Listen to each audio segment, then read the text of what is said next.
ভাই মালয়েশিয়া নিয়ে কিছু দুঃখের কথা বলবো, হয়তো এটাই আমার শেষ ভিডিও হইতে পারে। এরপরে হয়তো ভিডিও আমি আর নাও বানাইতে পারি, বা ভিডিও বানানোর মতো অবস্থা আমার নাও থাকতে পারে। কারণ মালয়েশিয়া নিয়ে আমি যে লাস্ট যে ভিডিওটা দিয়েছি, আমি সেখানে অন্যায় কোনটা বলছি সেটি একটু আপনারা একটু নোট করেন। আমি সেখানে বলছি মালয়েশিয়ার জন্য কোনো পাসপোর্ট জমা দেবেন না, সে যত বড় এজেন্টই হোক না কেন, কারো কাছে কোনো পাসপোর্ট জমা দেবেন না। যদি বলে যে তোমাকে মেডিকেল করাই দেবে, আসো মেডিকেল করো, মনে করবেন সেটা নাম্বার 1 প্রতারক। কারণ বাংলাদেশ সরকার কোনো মেডিকেল সেন্টারের নাম এখনো ঘোষণা করে নাই। যদি কেউ যদি বলে যে কিছু অ্যাডভান্স আমার কাছে দিয়ে রাখো, পাসপোর্টটা জমা দিয়ে রাখো, আমি তোমার মালয়েশিয়াতে পাঠিয়ে দেবো, মনে করবো নাম্বার 1 দালাল। কারণ ও যে মালয়েশিয়ার কাজ পাইছে এর কোনো প্রমাণ আছে? বাংলাদেশ সরকার এজেন্টের নামই তো ঘোষণা করে নাই। কোন কোন এজেন্ট মালয়েশিয়া নিয়ে কাজ করতে পারবে ঘোষণাই আসে নাই। ভাই এই কথাগুলো বলা আমার কি অন্যায় হয়েছে? এই কথাগুলো বলার কারণে আমার মেইলে, আমার মেসেঞ্জারে, বিভিন্ন জায়গাতে আমার প্রাণ নাশের হুমকি আসতেছে।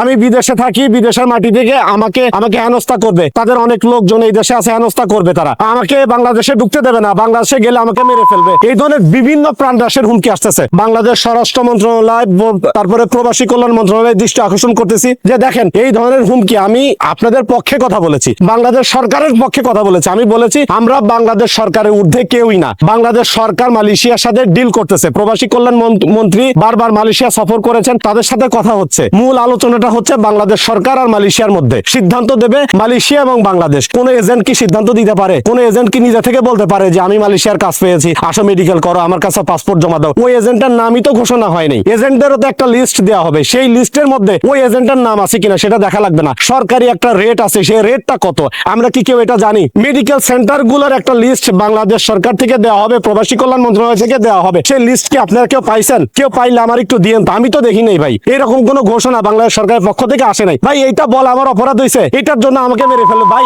আমার যদি কিছু হয়ে যায়, ফ্যান ফলোয়ার হিসেবে আপনাদের একটা দায়িত্ব আছে না? আপনারা এই প্রতিবাদটাকে চালায় যাবেন। আমি যদি দুনিয়া থেকে চলেও যাই ভাই, মারাতে একদম যাইতেই হবে। এই দালাল বাটপার প্রতারকদের হাতে না হয় মরলাম, সমস্যা নাই। এদের নিয়ে সত্য কথা বলার কারণে যদি মৃত্যু হয় ভাই, কোনো সমস্যা নেই। দুনিয়া থেকে আজকে যাই, কালকে যাই, যে কোনো একদিন যাইতেই হবে। মৃত্যু থেকে কেউ পালাইতে পারবে না। কিন্তু সত্য কথা বলার কারণে যদি আমি মারা যাই ভাই, আমি হ্যাপি।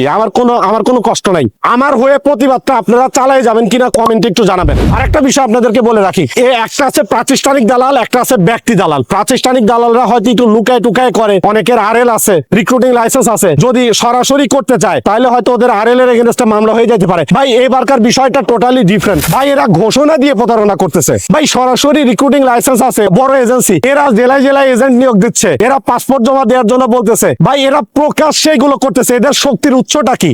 এদের পাশে আর এদের সাপোর্ট দেওয়ার মতো হয়তো বড় কেউ আছে, বড় কোনো নেতা আছে, না হলে এত বড় শক্তি একটা দালাল, একটা এজেন্ট, একটা এজেন্সির মালিক এত বড় শক্তি কিভাবে পায় ভাই? এরা তো চুরি করতেছে, প্রতারণা করতেছে। আবার কেউ যদি বলে তারে আবার মেরে ফেলবে, দুনিয়া থেকে সরাই দেবে। আমি বিদেশে আছি, কাতারে থাকি ভাই, আমি দীর্ঘদিন ধরে কাতারে থাকি। এখানেও নাকি তাদের অনেক লোকজন আছে, দলবল আছে, তাদের দিয়ে আমাকে ডাকাবে, আমাকে হেনস্থা করবে ভাই। এদের এই এজেন্ট, এই দালাল, এই বাটপারদের এই হুমকিতে ভাই আমি 1% যদি আমি ভয় পাইতাম এই ভিডিওটাই বানাইতাম না। আমি এই ভিডিওটা বানানোর পরে আর যদি আমাকে ভিডিও বানাইতে তারা নাও দেয়, যদি আমাকে কোনো শারীরিক ভাবে কোনো অত্যাচার করে, বা আমাকে তো সরাসরি প্রাণ নাশের হুমকি দিচ্ছে, ধরেন আমি মারাই গেলাম, সাপোজ, আমার হয়ে প্রতিবাদটা আপনারা করবেন। আর একটা ক্যাটাগরি আছে আপনার এলাকায়, আপনার মহল্লায় দেখবেন কিছু ব্যক্তি দালাল আছে। এই ব্যক্তি দালালরা কি করে জানেন? ওই বড় এজেন্টদের সহকারী হিসাবে কাজ করে। বিভিন্ন পাড়া মহল্লা, এলাকায় ঘুরে ঘুরে টোকাইয়ের মতো এরা আপনাদের বলবে যে ভাই তোমার পাসপোর্টটা আমার কাছে দিয়ে রাখো, সবার আগে তোমার ফ্লাইট হবে, এই ধরনের কথা বলবে। আসো তুমি আমার সাথে চলো, ঢাকায় চলো, তোমার আজকে মেডিকেল করাই নিয়ে আসি। ভাই মেডিকেল শুরুই হয়নি, আপনার